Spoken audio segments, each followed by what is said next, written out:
नमस्कार, मैं कुसुम। आप देख रहे हैं एमपी समाचार लाइव। ग्वालियर से खबर, जहां मध्य प्रदेश की सियासत में सिख दंगों की गूंज। दिल्ली गुरुद्वारा कमेटी के पूर्व अध्यक्ष और बीजेपी के राष्ट्रीय सचिव मनजिंदर सिंह सिरसा का राहुल गांधी, प्रियंका गांधी, कमलनाथ पर बड़ा जुबानी हमला। कमलनाथ को बताया सिख दंगों का आरोपी। मनजिंदर सिंह सिरसा का आरोप, कमलनाथ के कपड़े सिख दंगों में पूरी तरीके से खून में रंगे हुए हैं। खून का बदला खून से कमलनाथ जेल जाएंगे। सज्जन कुमार जेल गया खूनी सज्जन कुमार है। ये खुद को निर्दोष बताता था। कमलनाथ का 1 इंच भी नहीं बचा जिसमें खून के दाग ना लगे हो। कांग्रेस खूनी कमलनाथ का साथ दे रही है। मैं मध्य प्रदेश के लोगों से अपील करना चाहूंगा, कांग्रेस ऐसे नफरत पालने वाले लोगों को ला रही है। कमलनाथ को सजा दिलाएंगे। कमलनाथ के दाग नहीं लगे, उसके सारे कपड़े खून से भीगे हुए हैं और सिखों के खून से भीगे हुए हैं। अगर आपको न्यायपालिका पे विश्वास है तो मुझे भी है, पर मैं आपको थोड़ा सा याद करना चाहता हूँ आपकी याददाश्त के लिए। तुम्हारे तरह के पत्रकार हमसे यह भी सवाल पूछा करते थे कि सज्जन कुमार के ऊपर तो कोई दाग ही नहीं है और आजकल वो जेल में है। टाइटलर भी कहा करता था मेरे पास क्लीन चिट है। जब भैया दाग धोने वाले लोग और दाग लगाने वाले दो एक ही होंगे तो भैया कौन इंसाफ देगा आपको? जो पुलिस, मैं आपकी जानकारी के लिए, क्योंकि आपने सवाल अच्छा किया है, आपके ध्यान में और संज्ञान में रहे, ये जो खूनी सज्जन कुमार है ये भी यही कहा करता था। और जो गवाह बने, माशिया मुझे जवाब दीजिएगा जरूर, जो गवाह बने उसके बेटे को जिंदे को 1991 में जलाया गया, 84 में नहीं। जो गवाह बना उसके बेटे को 1991 में जलाया गया और उसकी बेटी का साथ बलात्कार किया गया। ये गवाहों का हाल किया जाता था। अरे भैया इंसाफ मांगने किससे जाते?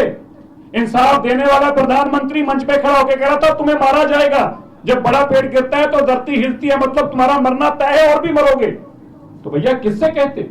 अब मुझे बता दीजिए, कमलनाथ का कोई 1 इंच भी बता है जिसपे खून के दाग ना हो? खूनी लोगों को साथ देने वाले लोग आज सत्ता मांग रहे हैं।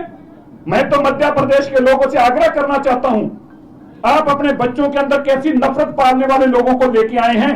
कल्पना करके देखिए, ऐसी नफरत पालने वाले लोगों को कांग्रेस आज आगे ला रही है। मुझे लगता है कि आपको आपके सवाल का जवाब जरूर मिल गया होगा। कमलनाथ से माफी मांगे वो। मैं क्यों बात करूंगा? सजा लगाएंगे, काहे की माफी?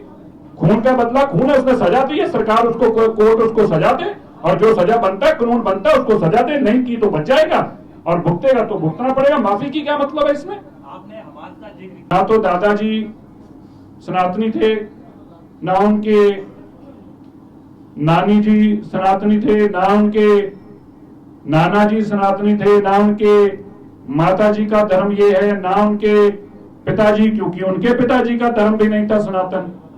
तो ना ही मैं पहली बार देश में किसी इंसान को देख रहा हूं जिसने सत्ता हासिल करने के लिए ऐसा मुखौटा पहना है, बहरूपिये के रूप में अपना धर्म बदल लिया, अपनी जात बदल ली, अपना कर्म बदल लिया, अब पार्टी का नाम भी बदलने को तैयार बैठे हैं क्योंकि सत्ता हासिल करनी है। इसलिए ये सब कुछ बदलने से भी आपके पाप नहीं धुल सकते।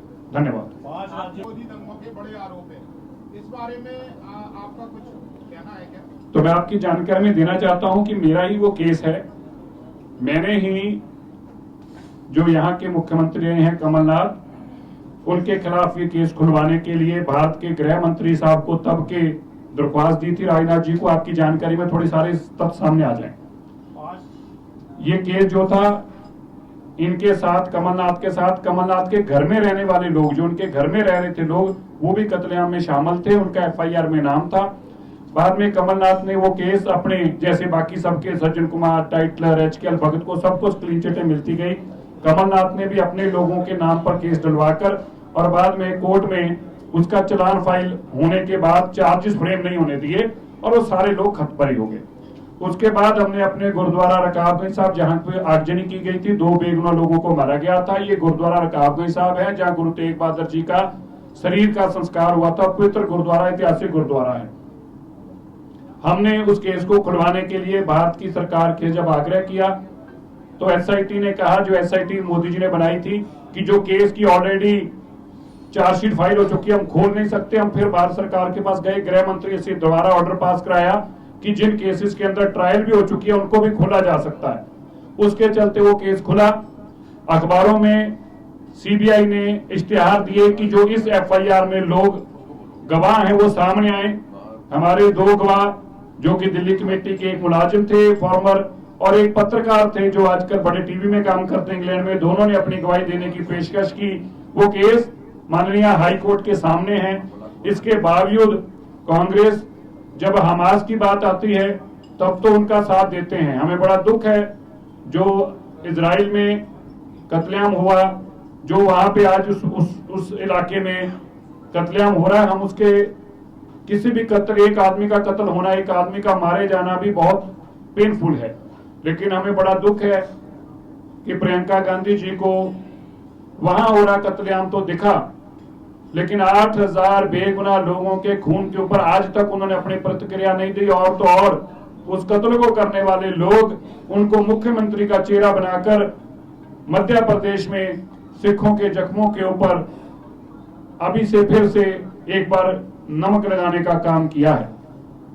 हमें बहुत दुख है कि आज की इस मॉडर्न सोसाइटी में, सिविल सोसाइटी में, जहां ऐसी किसी भी कत्लेआम, किसी भी अहिंसा का कोई स्थान नहीं है, लेकिन दुख की बात है कि गांधी परिवार आज भी कातलों को शेल्टर देता है और प्रेम की दुकान, मोहब्बत की दुकान खोलने की बात करता है।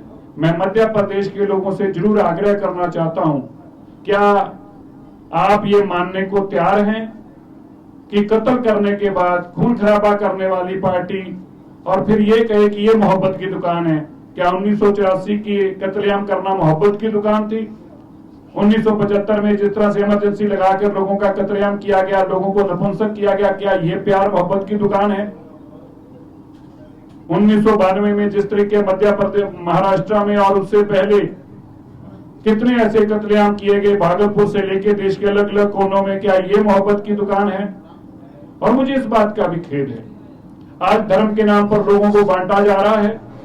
राहुल गांधी जी को अचानक सत्यम शिवम सुंदरम याद आ जाती हैं, उनको हिंदू धर्म की याद आती है। किसी को अच्छी बात है अपने धर्म में विश्वास रखना, आजकल उनको ओबीसी भी याद आने लगे। मुझे लगता है कि अगर सबसे पहले किसी चीज का डेटा इकट्ठा होना चाहिए तो गांधी परिवार का इकट्ठा होना चाहिए कि उनकी है क्या, वो कौन से परिवार से हैं। वो कभी तो कहते हैं